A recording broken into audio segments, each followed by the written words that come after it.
ଦିନେ ଦୁଇ ଜଣ ସାଙ୍ଗ ରାମ ଓ ଶ୍ୟାମ ଜଙ୍ଗଲକୁ ବୁଲି ଯିବାକୁ ସ୍ଥିର କଲେ ଏବଂ କୌଣସି ବି ବିପଦରୁ ପରସ୍ପରକୁ ସାହାଯ୍ୟ କରିବାକୁ ପ୍ରତିଜ୍ଞା ନେଲେ।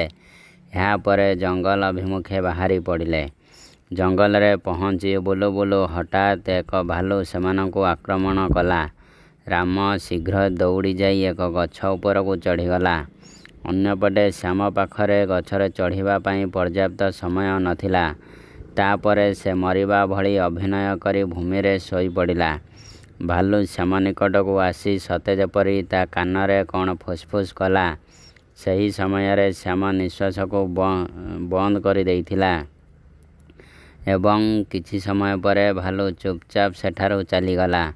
ରାମ ଗଛରୁ ଓହ୍ଲାଇ ଶ୍ୟାମକୁ ପଚାରିଲା, ଭାଲୁ ତୋ କାନରେ କ'ଣ ଫୁସ୍ଫୁସ୍ କଲା?